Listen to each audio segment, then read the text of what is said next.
Bismillahirrahmanirrahim. Assalamualaikum warahmatullahi wabarakatuh. Alhamdulillahi wa kafa, wassalatu wassalamu ala nabiyyina al-mustafa wa ala alihi wa sahbihi wa man saru ala nahjihi wa iqtafa atharahu ila yaumiddin, amma ba'du. Umat al-Islam, kaum muslimin dan muslimah, hafizani wa hafizakumullah ta'ala jami'an. Kembali pada kesempatan ini kita ingin membacakan pertanyaan yang masuk dari jamaah kita. Kali ini pertanyaan yang datang dari Ummu Zika yang ada di Bekasi. Pertanyaannya adalah, Assalamualaikum warahmatullahi wabarakatuh Ustaz. Waalaikumsalam warahmatullahi wabarakatuh. Apakah wanita yang sedang haid dilarang untuk mencukur rambutnya? Barakallahu fiik. Taib, barakallahu fiik kepada Ummu Zika yang ada di Bekasi. Pertanyaan sangat bagus. Apakah wanita yang sedang haid dilarang memotong rambutnya atau dilarang menggunting kukunya? Barakallahu fiik kepada Ummu Zika yang ada di Bekasi. Jadi pertanyaan ini ya mudah-mudahan mewakili pertanyaan dari wanita-wanita yang belum tahu tentang hukum bagaimana ya wanita yang sedang haid, apa saja yang dilarang dan apa saja yang dibolehkan. Berkaitan dengan haid atau wanita yang sedang haid, maka tidak ada dalil yang menyatakan bahwa dilarang dia mandi, dilarang dia keramas, dilarang dia menggunting kuku, ya dilarang dia menggunting rambut. Tidak ada dalilnya. Ya, apabila wanita yang sedang haid umpamanya rambutnya sudah terlalu panjang, ingin memotongnya sedikit, maka tidak masalah. Atau wanita yang haid ya karena kukunya sudah panjang ya dia ingin memotong kukunya, maka tidak masalah. Ya silahkan. Ya tidak mengapa, apalagi dia ingin mandi, ya silahkan boleh ya wanita haid untuk mandi, untuk motong kuku, untuk mencukur rambut dan seterusnya. Yang penting cukuran tidak sampai menyerupai laki-laki. Maka umat al-Islam, ketahuilah bahwasanya wanita apabila sedang haid, maka ada beberapa hal yang dilarang atau diharamkan di dalam agama Islam. Yang pertama, wanita yang sedang haid dilarang dan diharamkan untuk melaksanakan sholat. Tidak boleh wanita haid melaksanakan sholat, maka ini tidak boleh, dilarang. Dan tidak ada kewajiban dia untuk mengqadha salatnya tersebut.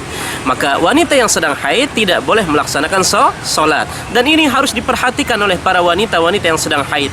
Kapan terjadinya haid tersebut? Apakah sudah memasuki waktu atau belum?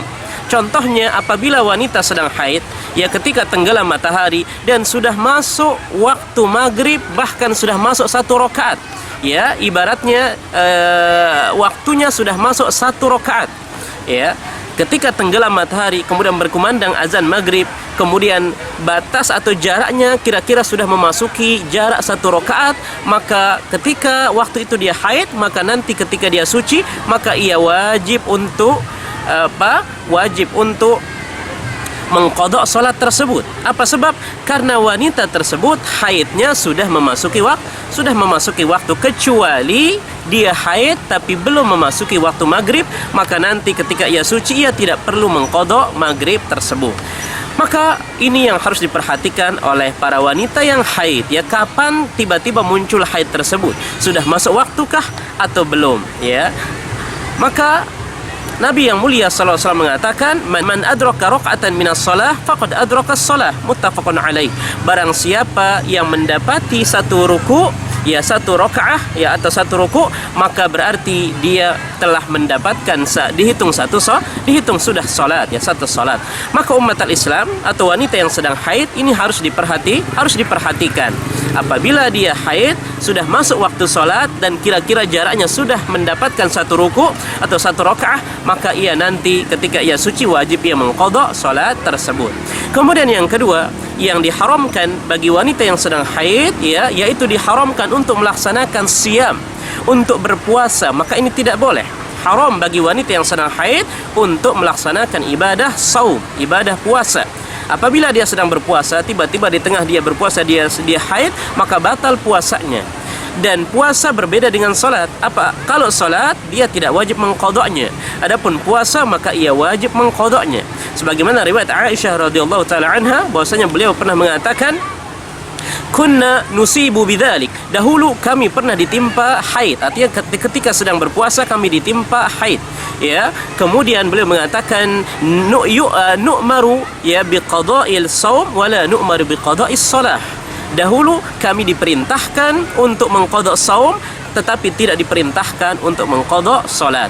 Maka wanita yang sedang haid ini dilarang. haram hukumnya untuk berpuasa, baik puasa wajib maupun puasa sunnah. Ya, tidak boleh berpuasa. Adapun puasa wajib, maka wajib dia mengqadanya apabila dia telah suci. Kemudian bagaimana ketika ingin membaca Al-Qur'an? Umpamanya di bulan Ramadan dia ingin terus memperbanyak membaca Al-Qur'an, maka khilaf antara ulama.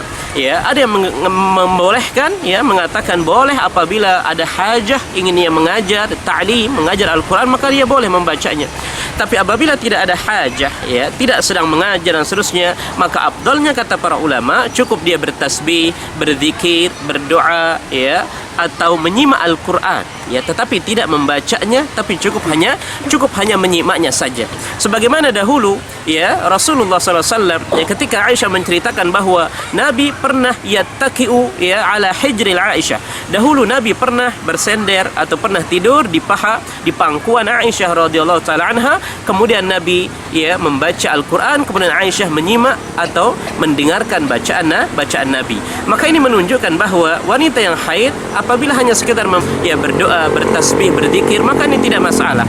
Ya, yang penting dia tidak melapaskan, ya, tidak membaca Al-Qur'an, kecuali dalam kondisi darurat atau kecuali dalam kondisi hajah, ada kebutuhan, ya, seperti dia mengajar, ya, dan seterusnya, maka itu baru boleh. Sebagaimana dijelaskan oleh para ulama seperti Imam An-Nawawi dalam Syarah Muhadzab, ya, dan imam yang lainnya menjelaskan bahwa tidak boleh bagi wanita yang haid membaca Al-Qur'an kecuali tentu ada hajah, ada kebutuhan yang darurat.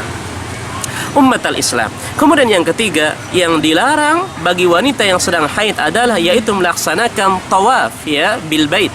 Melaksanakan tawaf ketika ia berumrah atau ketika ia berhaji. Ya, maka ini tidak boleh, ya, melaksanakan tawaf. Adapun manasik yang lain seperti sa'i, Safa Marwa, kemudian bermabit di Muzdalifah atau di Mina dan seterusnya, ya, maka ini tidak masalah. Ini boleh, kecuali tawaf, maka wanita yang sedang haid, ya, ini tidak boleh atau diharamkan baginya untuk tawaf. Dia harus menunggu sampai dia suci baru dia bertawaf. Sebagaimana riwayat dari Aisyah bahwa Nabi yang mulia sallallahu alaihi wasallam pernah mengatakan kepada Aisyah, "If'ali ma yaf'alul hajj ghairu alla tatufi bil bait hatta tadhuri."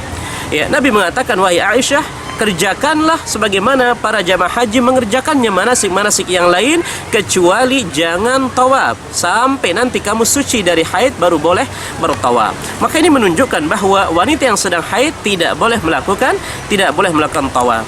Kemudian selanjutnya yang keempat, wanita yang haid dilarang dan diharamkan untuk berdiam di masjid. Ya, al-makthu fil masjid. Dilarang untuk berdiam di masjid ketika sedang haid. Maka oleh karena itu ketika wanita yang sedang haid, ya, hanya sekedar melewati masjid saja atau mungkin di luarnya saja, maka ini tidak masalah, asalkan jangan sampai dia berdiam di masjid, iktikaf, ya, atau ta'lim di masjid, ya, duduk di masjid, maka ini tidak boleh. Tapi hanya sekedar untuk diam sejenak atau lewat sejenak, maka ini tidak masalah. Ya, maka ini yang dilarang bagi wanita yang sedang haid, tidak boleh dia berdiam di dalam masjid. Kemudian perkara selanjutnya, ya, yang kelima yang dilarang bagi wanita yang haid adalah yaitu al-jima', ya, berhubungan suami istri, maka ini dilarang.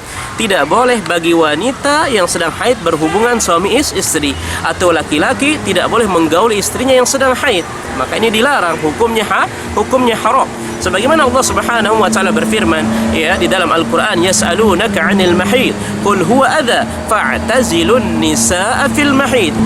Allah Subhanahu wa taala mengatakan, ketika mereka bertanya kepadamu tentang masa haid, tentang haid wanita yang sedang haid, maka qul huwa adza, katakanlah wahai Muhammad, haid itu merupakan suatu penyakit. Fa'tazilun nisaa fil mahid, hindarilah, jauhilah wanita yang sedang haid, jangan berhubungan dengan, ya, jangan digauli wanita yang sedang haid, ya. Maka wanita yang sedang haid haram hukumnya untuk berjima', ya, untuk berhubungan suami istri. Akan tapi kalau hanya sebatas istimta', hanya sebatas menikmati yang lain selain daripada al-faraj, ya, maka ini enggak masalah, ya. Tidak seperti Nabi pernah ketika Aisyah sedang haid, Nabi tidur, ya, bersandar di pangkuan Aisyah, ya, ini tidak masalah, asalkan tidak berhubungan intim yang intinya, maka itu dilarang, itu haram.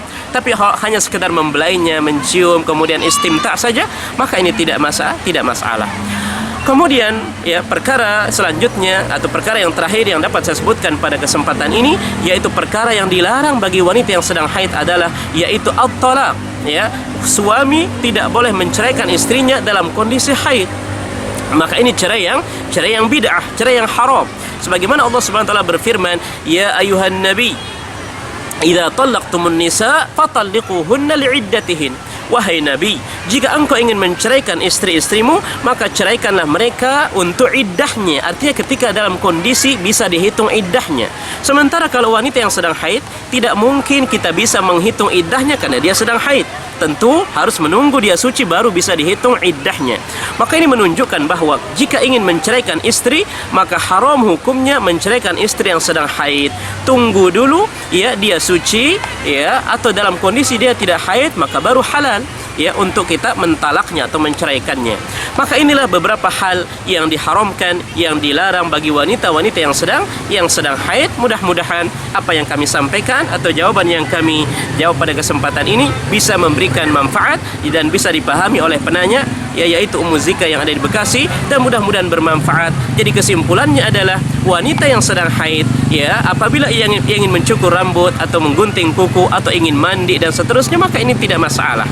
Ini boleh asalkan tidak sholat ya, asalkan dia jangan berpuasa, berjima ya, tawaf, berdiam di masjid dan seterusnya, maka tentu itu dilarang di dalam agama Islam. Maka mudah-mudahan apa yang kami sampaikan ini bermanfaat dan mudah-mudahan bisa dipahami dan mudah-mudahan bisa menambah ilmu dan wawasan kita, khususnya ilmu tentang fikih syariat agama Islam ya. Kemudian bagi saudaraku dan saudariku dimanapun berada, jika ingin bertanya seputar tentang syariat agama Islam, maka boleh melayangkan pertanyaannya di nomor WhatsApp di 081997723636. Semoga bermanfaat. Barakallahu fikum. Subhanakallahumma bihamdik, asyhadu an la ilaha illa anta astaghfiruka wa atubu ilaik. Wabillahi taufiq wal hidayah. Wa ma taufiquna illa billah. Wassalamualaikum warahmatullahi wabarakatuh.